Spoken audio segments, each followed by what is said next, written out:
All right, just making a quick video with some cold weather tips for these power stations.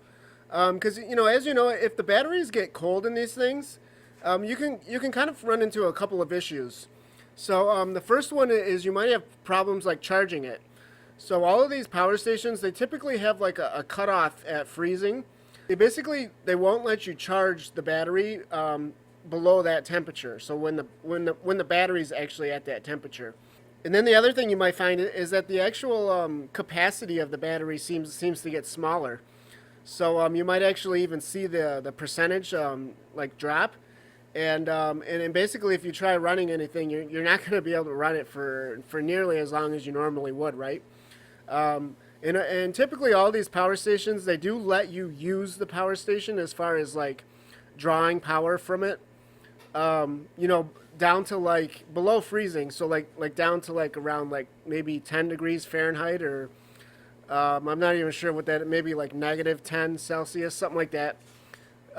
Yeah, so they'll let you take power out of the battery, but you can't charge it. You can't put any power into it below freezing. But there's a couple of things that you can do to kind of like eliminate these problems altogether, pretty much.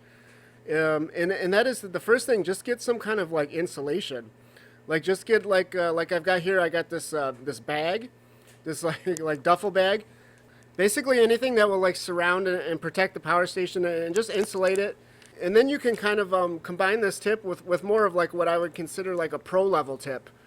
And that is actually like using the inverter to create heat inside the power station. And so basically the inverters that these power stations have, they're almost like mini heaters. Inside these power stations, right next to the battery, right? So this is like exactly what you want in cold temps. So yeah, just turn the inverter on, and you don't have to actually have anything plugged into it or doing anything with it.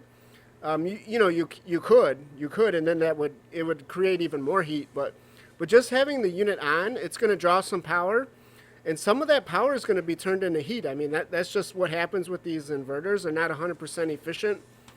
And so yeah, it's almost like having like a little heater right inside the unit. So this is perfect. And if you combine it with this kind of like, insulated bag tip as well, all that heat that the inverter is putting off, you're kind of going to trap that in there. And definitely you're gonna warm up those batteries. And it probably wouldn't be too difficult to warm them up enough to where you get the performance back, right? So yeah, just a few cold weather tips. Hopefully you find this interesting or helpful. And yeah, thanks for watching.